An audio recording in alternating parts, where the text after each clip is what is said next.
प्यारे साथियों, आप सभी का स्वागत है आपके अपने YouTube channel PICS learning classes में। तो आज से शुरू करने जा रहे हैं क्लास 9th के मैथमेटिक्स को। ठीक है, अगर आप लोग नए आए हैं तो इस वीडियो को शेयर कर दीजिए और सब्सक्राइब कर लीजिए ताकि आपके आने वाले हर वीडियो को आपको सबसे पहले नोटिफिकेशन मिल जाए। ठीक है, सबसे पहले इस चैप्टर का नाम है संख्या पद्धति। इसको इंग्लिश में क्या बोलते हैं? Number system. क्या बोलते हैं? Number system. यानी इस चैप्टर में हम किसके बारे में पढ़ेंगे? संख्या के बारे में पढ़ेंगे। संख्या कितने प्रकार के होते हैं, कौन सा संख्या होता है, ठीक है, इसके बारे में पढ़ेंगे। सबसे पहला आता प्राकृतिक संख्या। प्राकृतिक संख्या आप लोग बचपन से पढ़ते आ रहे होंगे, ठीक है, 4, 5, 7, 8 में पढ़े होंगे। ठीक है, तो प्राकृतिक संख्या कहते किसको हैं? सिंपल परिभाषा इसका यह होता है कि गिनती की संख्या क्या कहलाते हैं? प्राकृतिक संख्या कहते हैं। क्या कहते हैं? प्राकृतिक संख्या। यानी गिनती कहाँ से स्टार्ट होता है? 1 से स्टार्ट होता है, यानी कि 1, 2, 3, 4, 5 ये क्या है? सब प्राकृतिक संख्या। क्या है? प्राकृतिक। इसका एग्जाम्पल क्या हो जाएगा? 1, 2, 3, 4 डॉट डॉट का अनंत तक, ये क्या कहलाता है? प्राकृतिक संख्या कहलाते हैं। और प्राकृतिक संख्या को हमेशा कैपिटल एन से क्या करते हैं? दर्शाते हैं। क्या करते हैं? एन से क्या करते हैं? इसको सूचित करते हैं। किससे? एन से। किसको? प्राकृतिक संख्या को। ठीक है, उसके बाद 2 नंबर में आता है पूर्ण संख्याएं। कौन संख्या है? पूर्ण संख्याएं। इंग्लिश में क्या होता है इसका नाम? Whole numbers. क्या होता है? Whole number. इसको डब्ल्यू से क्या करते हैं? सूचित करते हैं। ये भी आसान है। क्या है इसमें? सिर्फ अगर हम प्राकृतिक संख्या में अगर 0 लगा देंगे तो क्या बन जाता है? वो पूर्ण संख्या बन जाता है। यानी कि 0, 1, 2, 3 डॉट डॉट का अनंत तक। सिर्फ 0 लगाने से क्या बन जाता है? ये पूर्ण संख्या बन जाता है। आया समझ में? क्या बन जाता है? पूर्ण संख्या। और पूर्ण संख्या को किससे दर्शाते हैं? W से। किससे? W से। उसके बाद आता है पूर्णांक। पूर्णांक को इंग्लिश में क्या बोलते हैं? इंटीजर्स। लेकिन इसको जो सूचित करते हैं वो किससे करते हैं? जेड से। किससे करते हैं? इंटीजर्स को जेड से क्या करते हैं? सूचित करते हैं। जेड से क्यों? एक्चुअली इसका जो नाम है जेड से क्या होता है? जाहिलिन। क्या होता है? जाहिलिन। ठीक है, ये एक जर्मन वर्ड है। ठीक है, क्या है? एक जर्मन वर्ड है। तो इसका अर्थ होता है गिनना। क्या होता है? गिनना। क्या होता है? गिनना। तो वहीं से जाहिलिन वर्ड आया है। कहाँ से आया है? मतलब जर्मन वर्ड से। ठीक है, इसका अर्थ क्या होता है? गिनना। वहीं से जेड लिया गया है पूर्णांक में। ठीक है, तो पूर्णांक कहते किसको? सिंपल परिभाषा इसका भी है कि जिस संख्या में प्लस या माइनस से दर्शाते हैं क्या कहलाता है? पूर्णांक कहलाता है। इससे एग्जाम्पल क्या हो जाएगा इसका? -4, -2, -3। ठीक है, ये क्या कौन संख्या है? ये पूर्णांक है। या +4 भी अगर होगा वो भी हो जाएगा। 4, 5, 6 ये भी क्या है? पूर्णांक। यानी कि ऐसा संख्या जिसमें प्लस माइनस क्या होता है? दर्शाया जाता है। क्या कहलाते हैं? वो पूर्णांक कहलाते हैं। जैसे इसमें क्या हुआ? अगर बोलेंगे क्या पूर्ण संख्या पूर्णांक होता है? बिल्कुल होता है। इसके आगे में क्या है? प्लस है। इसके आगे में क्या है? प्लस। के आगे में क्या है? प्लस। यानी कि अगर कोई संख्या में आगे में कुछ नहीं है तो क्या है? प्लस है। अगर कोई संख्या में प्लस या माइनस दोनों में कोई भी चीज़ हो तो क्या कहलाते हैं? इसको पूर्णांक कहलाते हैं। हाई बस समझ में? देखिए, इसको अगर हम चाहेंगे नंबर रेखा में, यानी कि सर रेखा में दर्शा कैसे दर्शाएंगे? तो इस तरह रेखा करेंगे। ठीक है, बीच में क्या होगा? 0, इधर क्या होगा? 1, इधर 2, इधर क्या होगा? 3। इस तरह क्या होगा? बढ़ते जाएगा। इधर -1, इधर -2, इधर क्या होता है? -3। इसी को बोलते हैं संख्या रेखा। क्या बोलते हैं? संख्या रेखा। यानी कि पूर्णांकों को हम संख्या रेखा में दर्शा सकते हैं। आया समझ में? तो यहाँ तक आपको समझ में आ गया होगा। इसके बाद आते हैं परिमेय संख्या में। आप इसका स्क्रीनशॉट ले लीजिए एक बार। ठीक,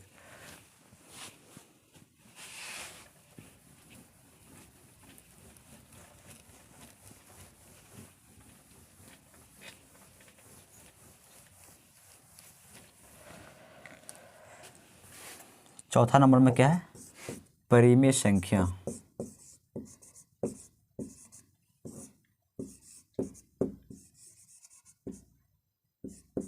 परिमेय संख्याएं। इंग्लिश क्या होता है इसका?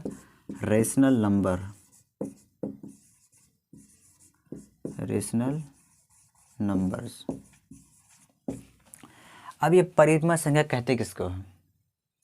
परिमेय संख्या नहीं ऐसा संख्या जिसको P/Q के रूप में लिख सके और P और Q क्या हो? पूर्णांक हो, लेकिन Q क्या हो? 0 के बराबर नहीं हो, तभी क्या कहलाते हैं? उसको पूर्ण संख्या कहलाते हैं। मतलब ये बोले हम, अगर कोई भी संख्या कैसा हो? P/Q के रूप में हो। कैसा रूप में हो? P/Q के रूप में। और P और Q क्या होगा? पूर्णांक। क्या होगा? पूर्णांक। तो पूर्णांक अभी पढ़ाए थे। पूर्णांक अभी पढ़ाए थे ना, यानी कि -4 या -3 या +4 ये सब क्या है? पूर्णांक। क्या कहलाते हैं इसको? पूर्णांक। 0 भी क्या है? 0 भी पूर्णांक होता है, लेकिन क्यों पूर्णांक नहीं होना चाहिए? क्यों पूर्णांक नहीं होना चाहिए, तभी ये क्या होगा, परिमेय संख्या होगा। अब सर ये बोलेंगे सर क्यों पूर्णांक क्यों नहीं, अब बताते हैं इसके बारे में। जैसे अगर 4 है, सॉरी 5 है, ये 5 क्या है, अभी तो आप लोग को p/q के रूप में दिखाई नहीं पड़ रहा होगा। इस सिर्फ क्या बोलेंगे कि सर ये सिर्फ p है, क्यों तो है ही नहीं। अब देखिए इसके नीचे में कोई नहीं, क्या है 1 है, यानी कोई भी संख्या अगर हर में कुछ नहीं है उसका मतलब वहाँ क्या होता है, 1 होता है। तो ये किस रूप में हो गया, ये हो गया p के रूप में, ये किस रूप में होगा, q, तो p/q हो गया। और देखिए 5 भी पूर्णांक है, 1 भी क्या है, पूर्णांक है। जब दोनों पूर्णांक है और p/q रूप हो गया, इसका मतलब 5 क्या होगा, परिमेय संख्या। क्या उसने किया, परिमेय संख्या। उसी तरह अगर बोलेंगे 5/0, ये तो p/q के रूप में हुआ, ठीक है, दोनों पूर्णांक है, लेकिन ये परिमेय संख्या नहीं होगा, ये कोई संख्या होगा ही नहीं, ये तो अपरिभाषित हो गया। यानी कोई भी संख्या अगर हर में अगर 0 आता है वो क्या होता है, अपरिभाषित। क्या होता है, अपरिभाषित। ऐसा क्यों, समझ, एग्जाम्पल समझते हैं एक तो। मान लिया जाए कि 4 पेन है, ठीक है, और कहेंगे कि 2 बच्चों में बांटना है, 2 बच्चों में बांटना है, तो भाग देंगे, कितना होगा, 2 दूनी 4, यानी कि कितना पेन पड़ेगा, एक बच्चे को कितना पड़ेगा, 2 पेन पड़ेगा, यही ना। अरे 4 बच्चे हैं, 4 बच्चा है, सॉरी 4 पेन है, और 2 बच्चा में क्या करना है, बांटना है, तो 2 से भाग देंगे, 2 आएगा, यानी कि एक बच्चा कितना पेन, 2 पेन पड़ेगा। उसी तरह अगर 4 पेन में कहेंगे कि 0 बच्चा में बांटिए, तो हर एक बच्चा कितना पड़ेगा, ऐसा कोई अर्थ होगा, क्योंकि 4 पेन है, बच्चा कितना, 0 बच्चा है। 0 का मतलब क्या है, कुछ नहीं। हम कह रहे हैं नहीं हर एक बच्चा कितना पड़ेगा, इसका कोई अर्थ हुआ, कोई अर्थ हुआ ही नहीं। इसलिए इसका अर्थ इसका कोई मतलब परिमाण निकला ही नहीं, इसलिए क्या कहलाता है इसको, अपरिभाषित। ठीक है, इसको क्या कहते हैं, 4/0 को यानी कोई भी संख्या के नीचे में अगर 0 आ गया वो क्या कहलाता है, अपरिभाषित। क्या कहलाता है ये कहलाएगा अपरिभाषित, क्योंकि इसका कोई भी परफेक्ट आंसर आया ही नहीं। ठीक है, इसलिए क्या हो जाएगा, ये अपरिभाषित। ठीक है, तो आप लोग समझ में आ गया। इसका एक काम करते हैं, डिफिनेशन का लिख देते हैं, किसका, परिमेय संख्या का। ठीक है, ऐसा संख्या जिसे p/q के रूप में, ऐसा संख्या से p/q के रूप में लिखा जाता है और p एवं q पूर्णांक होता है। क्या होता है, पूर्णांक होता है, लेकिन q जो होता है वो 0 के बराबर नहीं होता है। ठीक है, ऐसा समझ में। तो अगर कोई संख्या p/q के रूप में हो, क्या कहलाएंगे उसको, परिमेय संख्या कहलाएंगे, है ना, जहाँ p और q क्या होता है, पूर्णांक होता है। जैसे अगर कहेंगे -5/2, ये भी परिमेय संख्या है। क्यों, क्योंकि -5 जो है ये पूर्णांक है और 2 भी क्या है, पूर्णांक है, और ये p/q के रूप में हो गया, इसका मतलब ये क्या होगा, ये परिमेय संख्या होगा। ठीक है, अगर कहीं लिखा रहे 9, ये भी परिमेय संख्या होगा। क्यों, इसके नीचे में कोई क्या है, 1 है, तो ये p/q के रूप में हो गया। जब p/q के रूप में हुआ, ये क्या कहलाएंगे, इसको परिमेय संख्या कहलाएंगे। क्या कहलाएंगे, परिमेय संख्या। आया समझ में। तो इस तरह समझते हैं। ठीक है, और परिमेय संख्या को हमेशा कैपिटल Q से दर्शाते हैं। किससे, कैपिटल Q से। यानी देखो यहाँ पर लिख देते हैं, परिमेय संख्या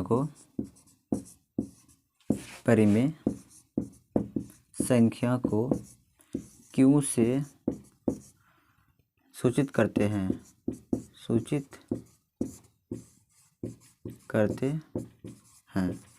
अब देखिए यहाँ पर, अब बोलेगा सर परिमेय संख्या को इंग्लिश में रेशनल नंबर कहते हैं, तो 8 से शुरू होता है, 8 क्यों नहीं हुआ, क्यों हो गया, एक्चुअली क्यों यहाँ से लिया गया। यानी मैं कोई भाग अगर बनाते हैं, मान लीजिए कोई भाग है, तो भाग कितना, दो चौके 8, भागफल कितना आया, 4। तो इस भागफल को इंग्लिश में क्या बोलते हैं, भागफल को इंग्लिश में क्या बोलते हैं, कोएफिशिएंट बोलते हैं, है ना, कोएफिशिएंट। तो यहाँ से जो क्यों आता है, कहाँ से, ये जो कोएफिशिएंट जो है, यहाँ से जो क्यों आता है वहीं से परिमेय संख्या लिया गया है। ठीक है, ये क्यों यहीं से आया है। ठीक है, भागफल से आया है। ठीक है, इसी से लिया गया है। तो उम्मीद करते हैं इतना समझ में आप लोग को आ गया होगा। आज यहीं तक रखते हैं, फिर आगे कल चलेंगे। इसका स्क्रीनशॉट भले लीजिए आप लोग, ठीक है। तो आज हमने जितना बताया है, ठीक है, उसको सब अपना कॉपी में नोट कर लीजिएगा। अगर आपको अच्छा लगता है, ठीक है, वीडियो पसंद आ गया तो आप लाइक और शेयर ज़रूर कीजिएगा। और अगर कहीं दिक्कत है तो कमेंट में बता दीजिएगा, इसका स्क्रीनशॉट ले करके, ठीक है। डिस्क्रिप्शन में इसका ये मिल जाएगा टेलीग्राम का लिंक, वहाँ जुड़ जाइए आप लोग, ठीक है। और कोई दिक्कत होगा तो उसका आप लोग वहाँ से कॉपी में लिख करके उसमें डाल दीजिएगा, हम उसको सॉल्यूशन करके फिर बता देंगे, ठीक है। आज यहीं तक रखते हैं, फिर आगे कल देखेंगे।